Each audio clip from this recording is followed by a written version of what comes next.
in the house and I got a mess. So I figured I would try to put together this quick how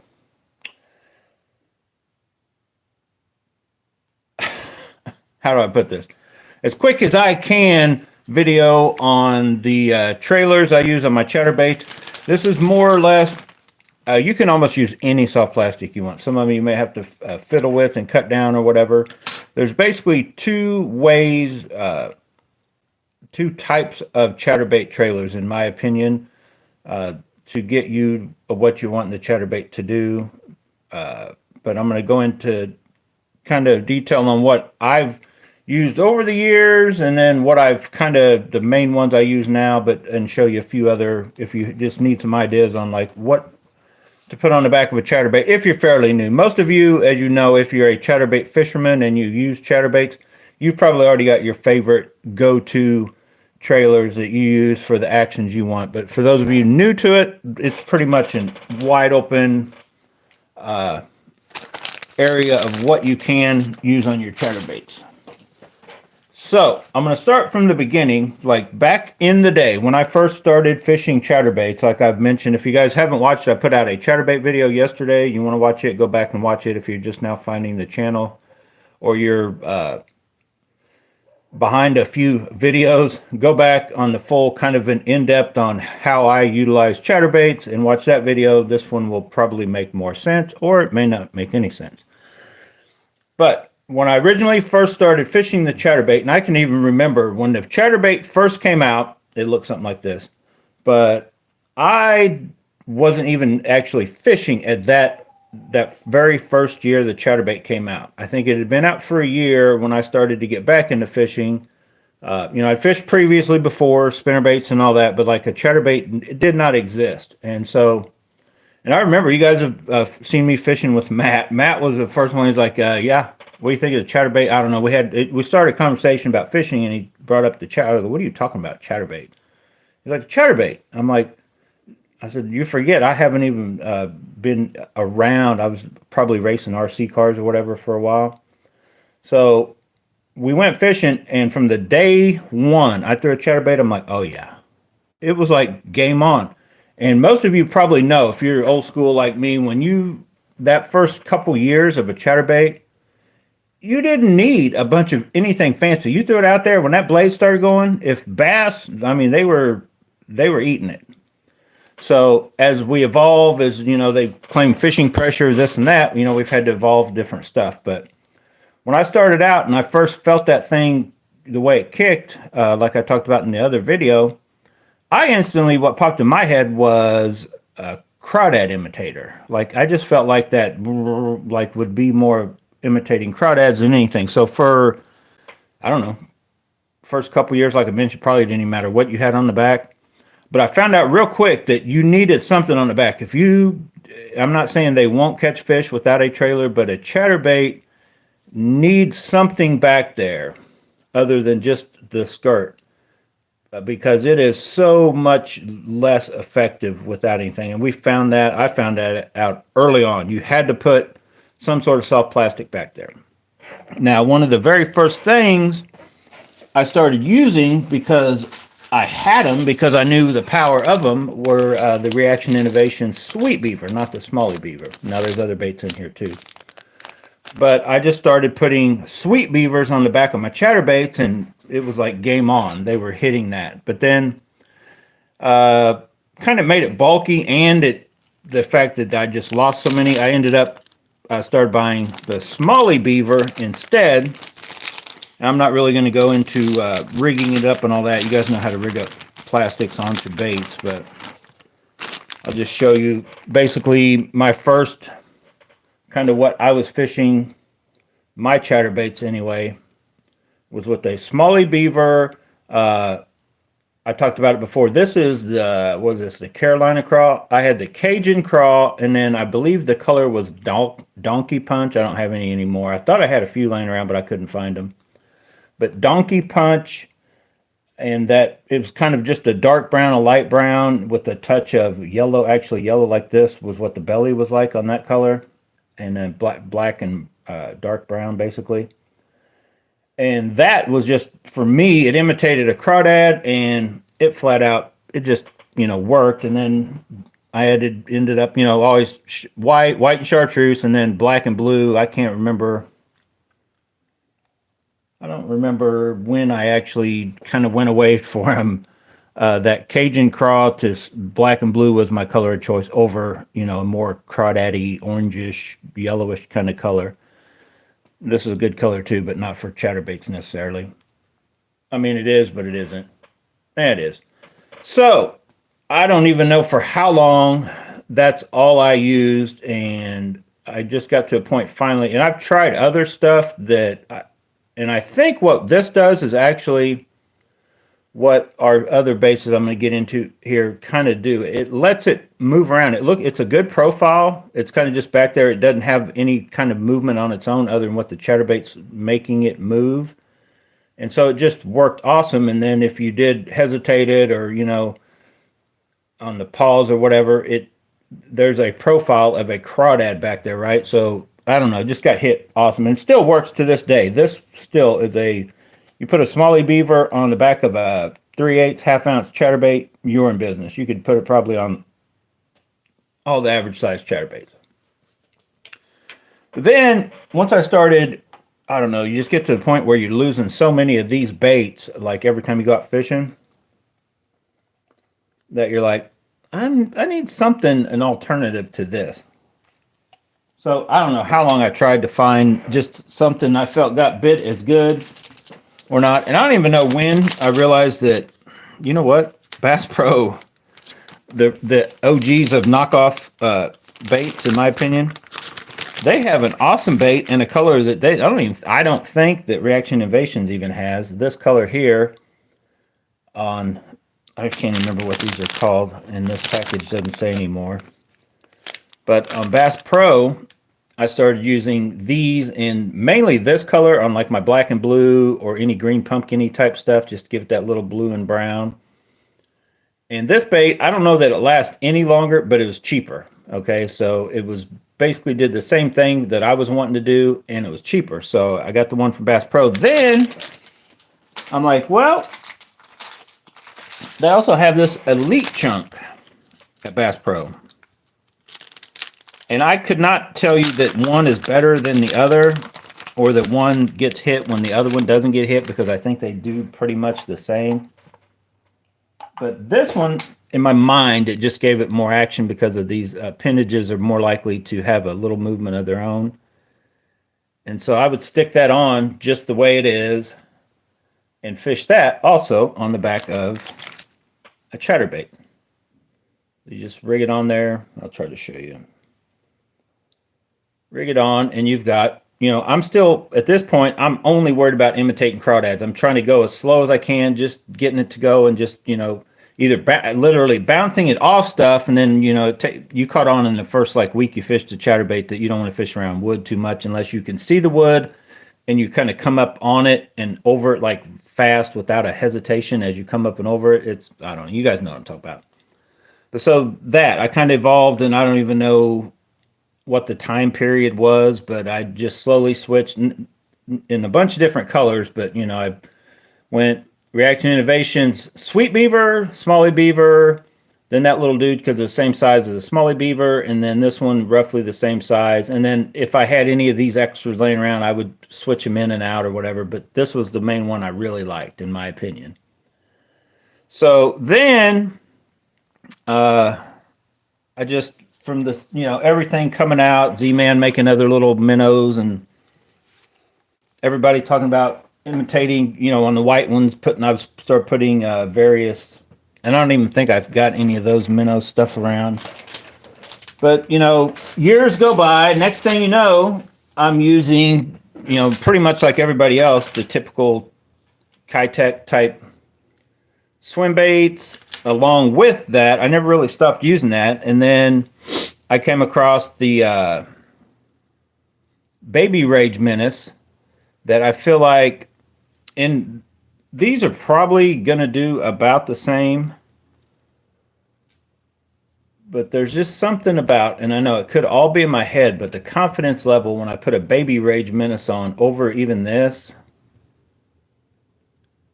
because this one I actually rig up a little further up. They end up being about the same length, but I don't know if it's the fact that it's got a little less drag back there, so it lets the bait jump around whenever you do the twitching and stuff.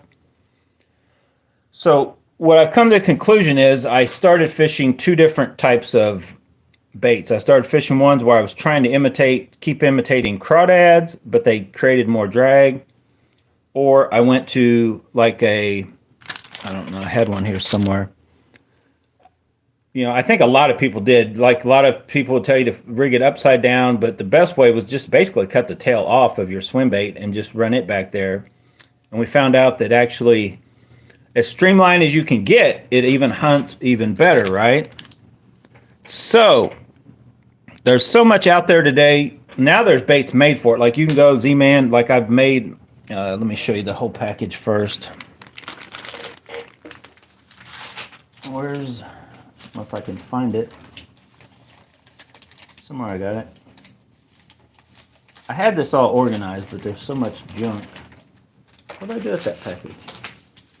I got those.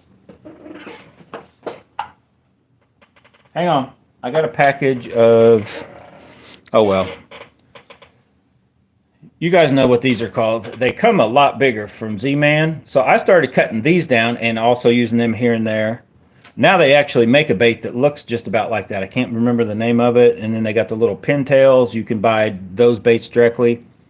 Most of those baits, not only it's just the fact they're going to kind of look like a fish, right? More like a bait fish imitation. Those are the ones also going to let it do its jumping around, which that's what I prefer most of the time. But I found that I think the Baby Rage Menace, it's kind of the best of both worlds. And I can't remember the name of it, but Tactical Bass, and they use one that I've never tried that I've been going to get, and it kind of has that double tail, but it still lets it flop around. I can't remember the name of it.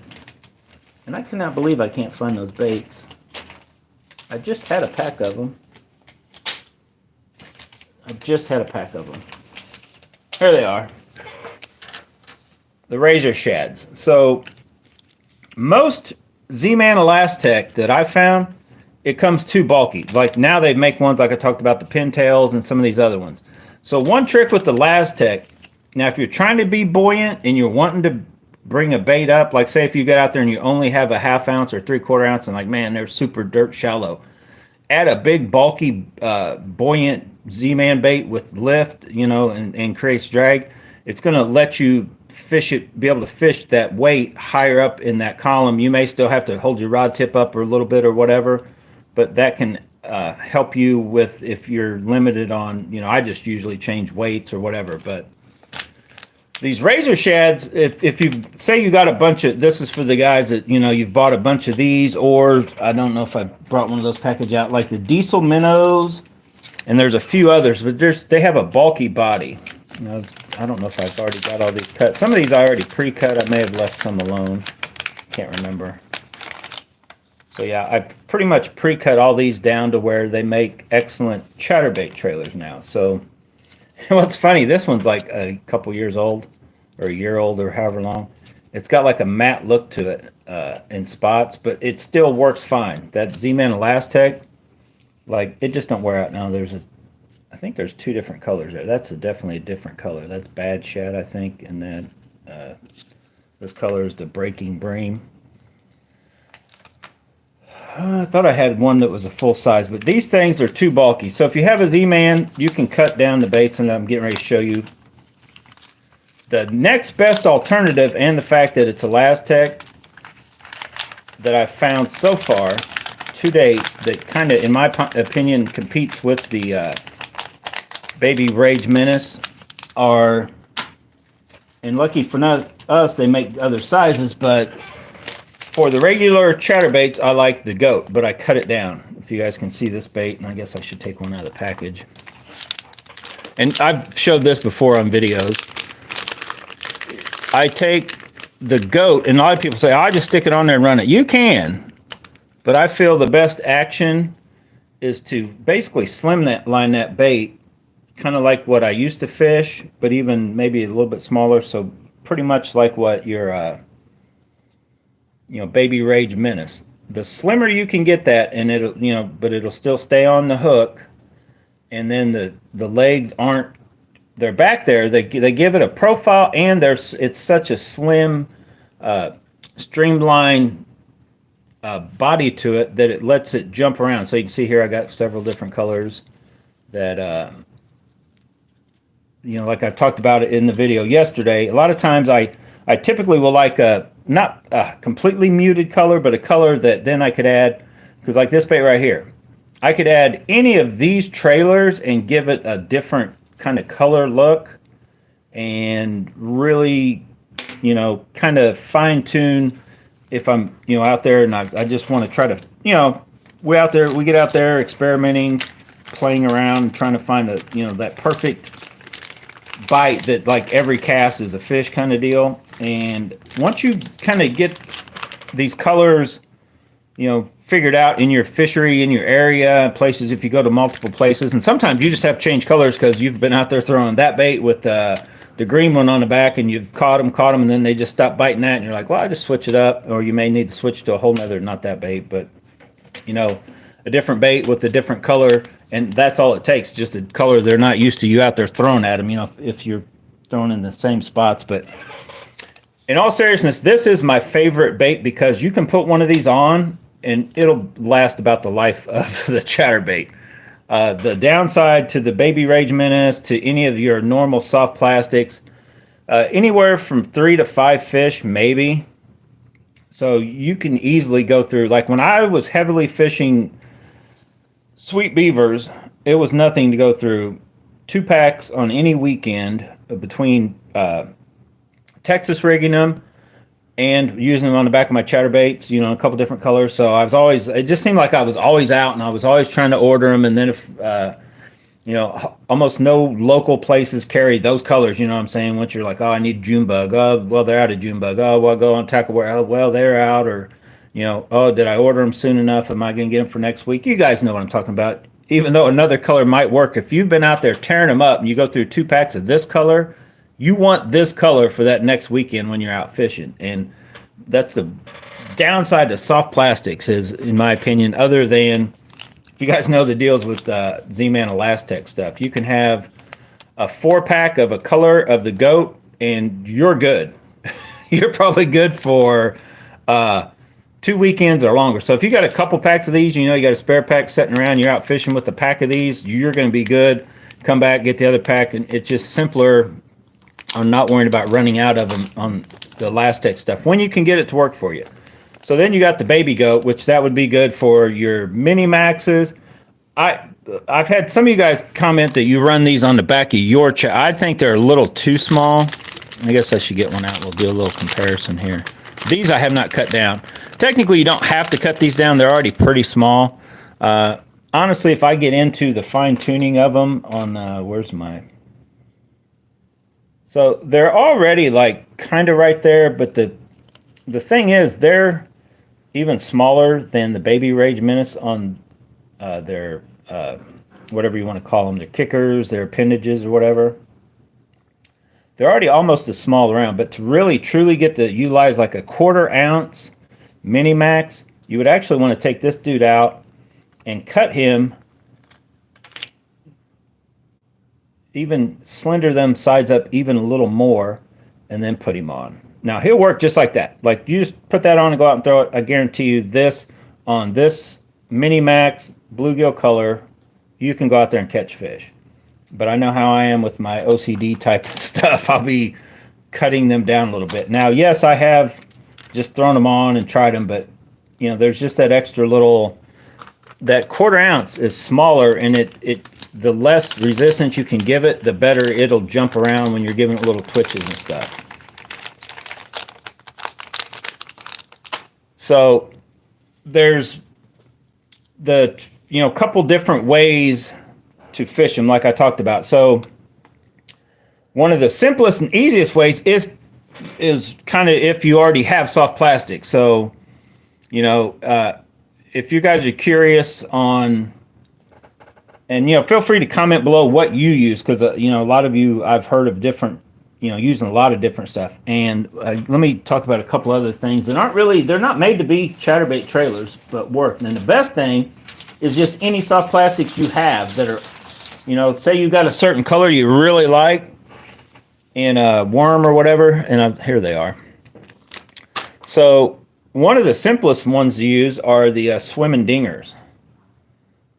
You can just cut that to whatever length, put that on the back of your chatterbait. That's the regular size one, and I also had a pack of these somewhere. Where's it at? Oh my goodness, I got so much soft plastics just thrown around out here.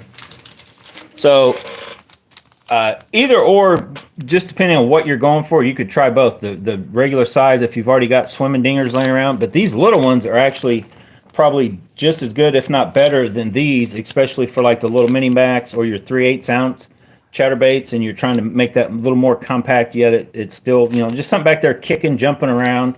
And you can also, if you need to, cut that tail down to almost make it just like a pintail, just with your old baits. I'm telling you, as I get to this next thing, this is still probably the best thing to put on the back of a chatterbait. The problem is you can't leave it. You got to put it back, and you got to remember and take it off, otherwise it'll rust out. Definitely the cheaper chatterbaits, I don't know for sure about some of these more expensive, but pretty much any of them, are the Elastec in the Zinkers. So these things come crazy salted. They're heavy because of salt. They're going to sink. But once they get, the more that you stretch them and the more the salt falls out, and I know you're thinking, man, that thing looks hideous. Throw it in the water, all that salt falls off. It still looks, you know, close to the same color, and even as it gets a little lighter, it just gets more worn in, just kind of like your jig skirts and your skirting on your chatterbaits. It only works better in my opinion. But you put this on the back, you added a couple things. If the fish bites it and gets it, guess what? It's going to have a little bit of salt, just an extra little, that it might hold on a little longer. But that on the back, this one's not even that broke in. And I'm talking about if you fish these Zinkers, you know what I'm talking about. They'll get to the point where they literally are standing straight up and down, just, you know, probably even more buoyant than a TRD kind of thing. They get very flimsy, lightweight, and that's actually when they work better for trailers. And you just put one of those on the back, and this is how I put it. Maybe is this exact one. The only chatterbait fish I've caught so far this year, I put this on the back of our Fireball chatterbait, and in like a few casts, I had a fish. The problem, you see all that salt, you put that on here, and especially on any cheaper chatterbait, or it's basically you've got a saltwater stick set on your metal, and if you throw that in your box and it's still wet, it's just, you need to put it on, use it, and then take it back off and put it somewhere else. Somewhere I couldn't find them. I got a whole package of just old ones that I've either used, or as my Zinkers just get to that point where a 16th ounce, they just want to set, and they really won't, a 16th ounce shaky head won't pull them down worth a darn. So they still would work. You could go to 1/8 ounce or whatever, but I just start using them, set them to the side, and then I'll use them for chatterbait trailers. But there's times when I want the regular profile and I want some extra kick going on back there and still able to have it hunt. But it's hard to, just like I hate using a TRD because it works so good. It feels like I'm cheating. It's kind of like with you throw one of these on the back, and you can also use just any old worms, pretty much like that's just an old Jean LaRue. Because I don't know why. I still can't understand why just that extra, you know, a couple inches of some sort of plastic hanging out the back. You'd be surprised how many more bites you get with just some chunk of plastic hanging out, as opposed to just trying to go fish this with nothing out the back. It'll jump around, and you can make it jerk and twitch probably better than you can with anything sticking on it, but it just doesn't get bit the same. I don't know. It's kind of weird. So then let me talk about this, and then if you have any questions, drop them below. But the only other time is like I talked about, if you're just trying to stay up shallow, not necessarily even trying to imitate a crawdad, but you just need something with you just feel like you need more kick and you need more body, you're trying to make a bigger bait kind of thing, there's a lot of options. Now, the only time you'd want to try that is with the Z-Man Elastec type stuff. This is that Gremlin. I've cut it down changed it. I haven't even really tried it yet on its own or on the back of a trailer, but I know what that's going to do. You start fishing that, and it's just going to have, it's not going to want to stay down. It's going to want to ride up, and it's going to have a little more resistance. And if you try to pull it and get it to hunt, it's probably not going to do it that well. But there's some times where that may be what they want over, that little pintail type stuff.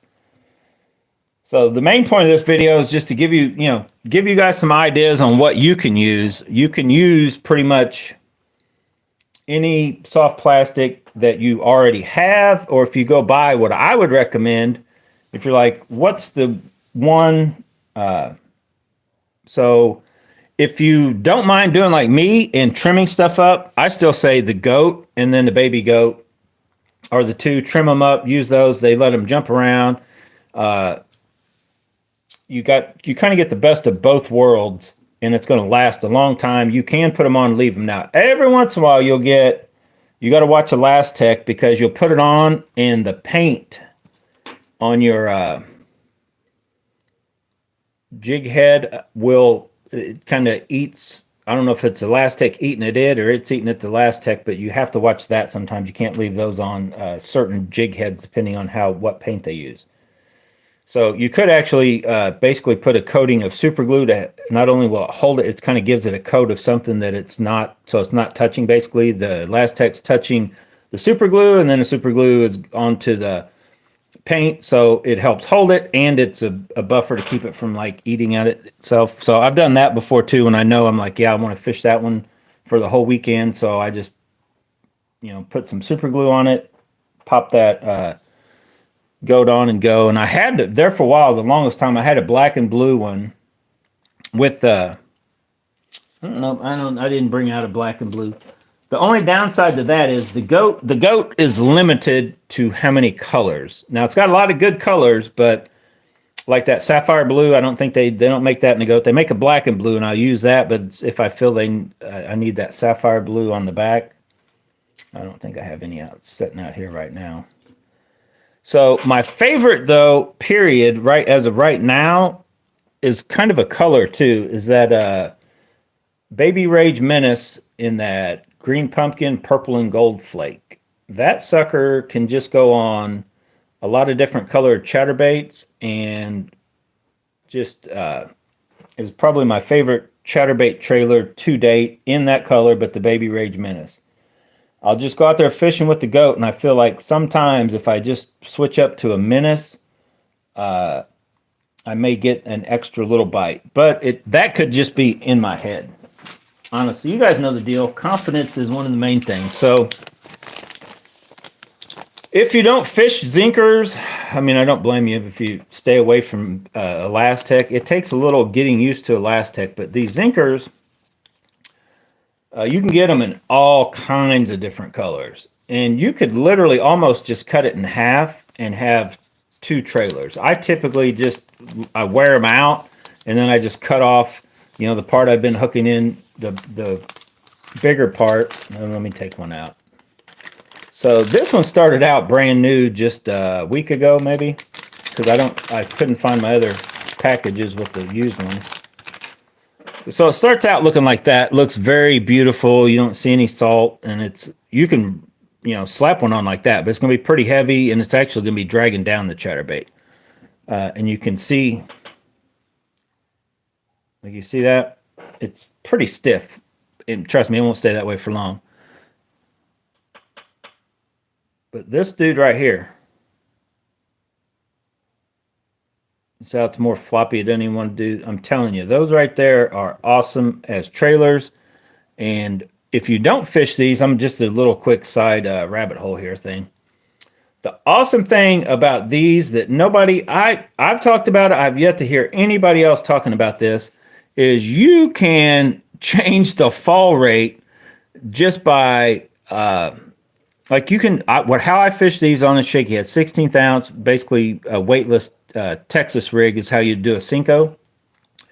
I use a 16th ounce because it doesn't take long before these don't have, once they start stretching a few times, they actually get buoyant enough. Like the fall rate is so slow, it's not good really. So I start fishing them almost on the bottom, just like a normal shaky head, because the 16th ounce gets them down. They set and float around just like the worms would, a shaky head worm would on the Z-Man worms.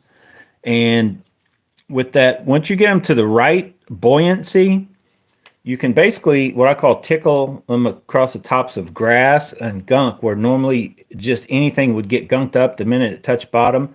But you can get these to the point to where they just kind of, what I call, hover along the bottom of the gunky, grassy stuff that's on bottom.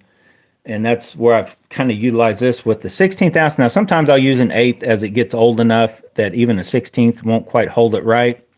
Or the wind, it's just depending on the wind, you know, any given couple other factors. But here's the thing that nobody really tells you about these baits. And you can do it even on your Chaturbate trailer once it's even old and worn out. A simple way to get these suckers to sink is, I'm going to stretch it for you. So these things, that's just a little over half of one. So when you set and pull it and you shake it off and get all that salt out, they're pretty buoyant, and they get that way on their own just by catching fish and fishing them. But here's a little secret. And I told Charles, what happens if I just hold this underwater and stretch it out and then let it go back underwater? Well, it adds water to the bait. It adds a little, it takes the air, basically, you know what I mean? It's like squeezing something underwater and you see the air bubbles come out. It's kind of like doing that. You stretch this thing about as far as you can underwater and let it come back underwater, and it instantly has taken, you know, and you do it a couple times, couple stretch, whatever, it takes the air out of it and it will let it sink faster. And the opposite can be done if you are, say you're fishing and you just feel like you need it to float better. You hold it up, give it quite a few stretches, it instantly becomes more buoyant because you just set and kind of like wrung out the water basically.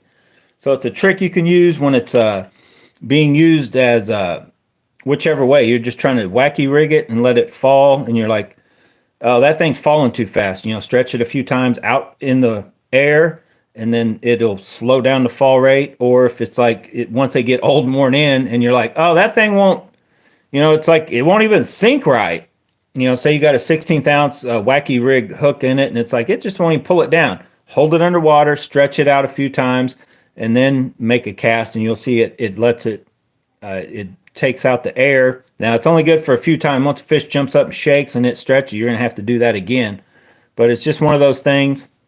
If I was fishing this, you know, as a trailer even, and every so many, you know, times I've cast or whatever, I may want to, you know, stop and give it a stretch or two just to make sure that it hasn't basically gotten, you know, full of water again. It's dragging my chatterbait down. It's not letting it jump around as much as it needs to, kind of thing. So that's just one of those things. Once you start playing with zinkers, these things, in my opinion, they're the best worm that anybody's ever made, just for that fact that you can change the basically density, the buoyancy, just by underwater or out of the water stretching them, because they've got all that salt.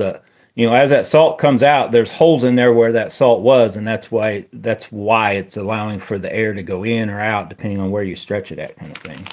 And I don't think I've ever heard anybody mention that I can remember, but I'm getting old. Maybe somebody did and I never heard it.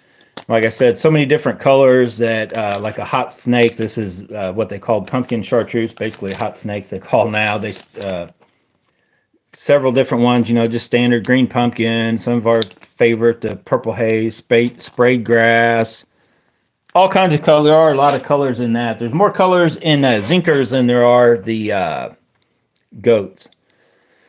So, okay, any other thing I'm forgetting on what, and you can use, like I've talked about, all that stuff. Now, I've got a few new baits because I'm going to try kind of baits and colors. And I didn't need them, that's for sure, but I went ahead and got them. But like, you guys have seen this one before. I got one somewhere here, this dude right here. So I got this in in this color because I don't think I've ever thrown the green pumpkin purple in the Yum. When I bought Yum stuff, it was because I wanted this color in several of their baits. This one for sure, and then there's a couple others. I just like the way they're orange, how bright it is on the belly, and then that green. I don't even know if that's green pumpkin or what they call that, but I like that color. But I got that in a different color, and then I got just you guys noticed a little hint of the color I like here. Green pumpkin and purple. Net bait because of just to give it a shot with, bait fuel, and it's got those wavy flaps. Crawdad imitators, right? And then the other one this was 100% Tactical Bass, and talked me into this. They made me buy it in Dirty Dogs. But I was like, you can't really go wrong. There's a bunch. I can't even remember how much this was, but there's 20 in each thing, and so for the price, it's about the cheapest way you can get these Yamamoto baits. And that green pumpkin, purple copper, in that whatever they call that, twin tail grub or whatever. So there's that time. I haven't even opened this package yet. Should we open it? Let's open the bait. No, I don't really want to open any of these to get too nasty, but so I'll be trying these. They should work just like what these did, just like what these should have more kick. So I'm trying to think of what. Oh, so like I also have well, I don't have one here somewhere. So like the Rage Craw is also an option if you just feel like you need to really try the kick. But honestly, I don't think any of those baits, I don't think you need any of that with the Chatterbait. I think just that little subtle kick that lets it jump around, maybe imitating a crawdad, like with a more buoyant bait. But then I guess just sometimes something like this may also work. Like what I used to like back in the day that looks just like this were the Chompers hula grubs or whatever. Those by themselves definitely catch fish.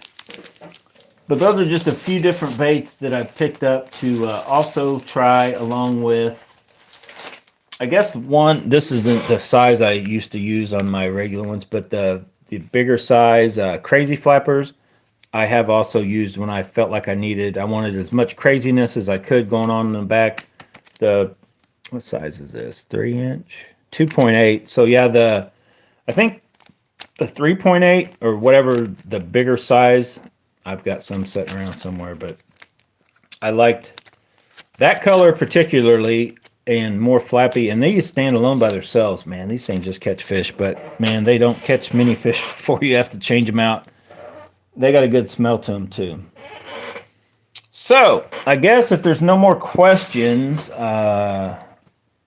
since there was no questions, if you have any, drop them below. I wanted to just show you guys kind of what I use now, and it's always experimenting, trying something else. I'll put something on, and I may only try it like 5 cast, like how I go out and test my stuff anyway. If you guys follow the channel, you know what I'm talking about. I hardly ever leave a bait on for long at all. Like I don't go tie baits on. I just like to try different stuff. I'm not, I don't know. So I use these. I definitely, just like what comes on a chatterbait, I use these snaps, and I don't tie myself to any one bait for longer than I feel like, okay, let's just try something else. Because I feel if you're anywhere around fish and you find that right bait, they're going to come, they'll travel so far. So once you get out on the water, it's just a matter of, switching enough stuff. You got, we got all these different baits, and I'm not talking just chatterbaits, maybe a rattle trap, maybe a square bill, maybe a, wiggle wart. It may be that they would rather have a little chatterbait, a big chatterbait. Maybe they want a spinnerbait, so that's one thing where I would get stuck on trying to find the right chatterbait. But I'll go out trying to put a chatterbait video together, and if I feel that a spinnerbait bite, they just like, for whatever reasons, like I think they'll hit a spinnerbait better, I will jump to spinnerbaits or rattle traps. And I feel chatterbaits and rattle traps will catch the same fish. Chatterbaits I feel are better the shallower you go, and then rattle traps. I feel a chatterbait is only good so deep, and then I don't know, I feel that's when a rattle trap, in my opinion, kicks in. Once you hit that little bit deeper water, whether it be, because like, either grassy, funky areas to where, anything that's got a bill diving down gets, and it's dead. It's caught in it. And that's where you can kind of yank a rattle trap, and you find that right height, whether you're holding your rod tip up or a certain speed you're reeling at. It's usually a kind of a speed thing, and then you might have to adjust your rod angle, how you're holding it, to where they just like it, like on a rattle trap or a chatterbait. But then every once in a while, you just give it that little pop, right? So you're imitating like it hits something. A square bill, like the Diggets and some of these small, that's why I like a 1.0. A 1.0, I can have the feeling of it, and if I'll and I want a sensitive rod, and if I feel it touch something, I try to be ahead of it and stop and let it. And that's why I usually like a bait that wants to ride high, jump back up, away from whatever I hit, whether it be grass, whatever, and then I try to basically, bounce it across the tops, or chatterbait, or the rattle traps, and then a spinnerbait can kind of just blast through a lot of that stuff better than anything. But I just feel there's times when, I don't know, if of all those four baits, I feel a spinnerbait is the one. I probably just need more time with it, but it's the one that's either on or off. Like, it's hard to, in my opinion, like if you guys remember right, that one of the last videos I put out, I was fishing at Pogue. And I don't know why. I've tried spinnerbaits in every part of Pogue, and there's only a stretch that chatterbaits don't work that good. Definitely, it's so shallow that like no really cranky type stuff with trebles work. You think chatterbaits, because chatterbaits work in all the other shallow water, but there's a stretch, and I think just because the bank's a little steeper, that a spinnerbait is just, it's the ticket through that section. So I guess as I'm ending this video, we kind of went a little in depth on the, there's so many different things you can rig up on the back of a chatterbait. I'll talk real quick about where it's not even that in the grass. Where chatterbait, in my mind, is if you're coming up to a bank, okay? So if your bank's steep, I'm thinking spinnerbait. If your bank's tapered, whether grass or not, it could be grass growing on either side. And I'm not saying any given day one could be working better than the other, but for whatever reason, in my mind, I'm thinking a chatterbait works better right along or right across the top of something. So the flatter the banking, the better for a chatterbait. When it gets to that little steeper angle, that spinnerbait, I don't know, it could be in my head, but that spinnerbait, I guess in my opinion, works a little better, a little further away from cover than what the chatterbait does. And a lot of times there's like that fine in between to where the rattle trap could be the one that is working. If you can get a rattle trap. Now you can also do that too. You can go with the regular, half ounce Bill Lewis rattle trap. You can go to the 3/4 ounce, be a hard knocker and be at a different depth, going the same speed and try to find that thing. But I just usually, in my opinion, once I'm coming up and if I see a steep, drop off and I'm thinking, yeah, that's probably not going to be good for my chatterbaits. But a spinnerbait may still work there, or swim bait or a very finessey chatterbait could be the ticket also, depending on water clarity or just the mood of the fish.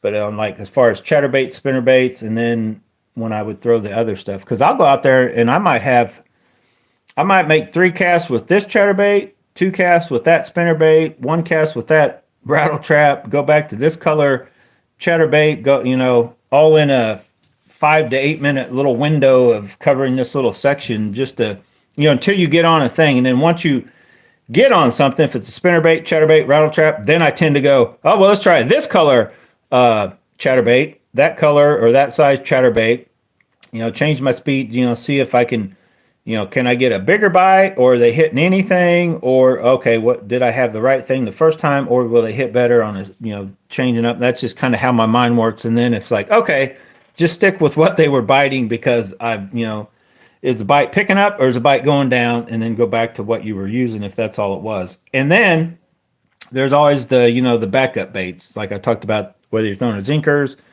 the worms, I usually use my basically shaky head-esque type follow-up bait, backup bait, just to hit that area.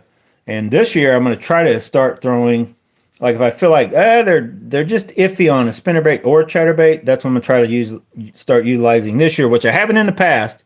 Swim jigs and just jigs in general. Basically a chatterless chatterbait kind of deal, and start utilizing that more than just going, because I kind of go full throttle, Then I hit the brakes and then drop a soft plastic and then just try to work that area. Once I think I've kind of found them, you know, I make like 3, 4 casts in the area that I caught the one on a chatterbait or rattle trap or whatever. And I'm like, oh man, they're just, okay, well, let me finish the spot out with my soft plastics when I could actually maybe still get a lot more on, you know, just go a little more finessey on something. If they're hitting a chatterbait and they're slowed down, maybe they'll still hit a swim bait, just, you know, basically a chatterbait without the chatter. They're all, you know, jigs with blades. If you guys watched the video last night, a chatterbait is like this. It has to be the blade hooked directly and actually knocking chattering off of the head. That's what I call a chatterbait. Any bait that is a jig with the blade attached to it but not doing that chatter, that's a bladed jig in my opinion. Awesome one, the Rapture jig from Omega Custom Tackle, has its own little place for that extra little hunting kind of thing with pretty much no matter what trailer you got on the back of it. So yeah, I already did like kind of into all the different chatterbaits and where I use them, when I use them, and how I use them. So if you had any questions on that, look for that video. I got to clean this mess up because I might go fishing Saturday. Oh, there's a video of me fishing. Now, they're not impressive bass, but my first bass, you know, basically catches of the year will be out tomorrow morning.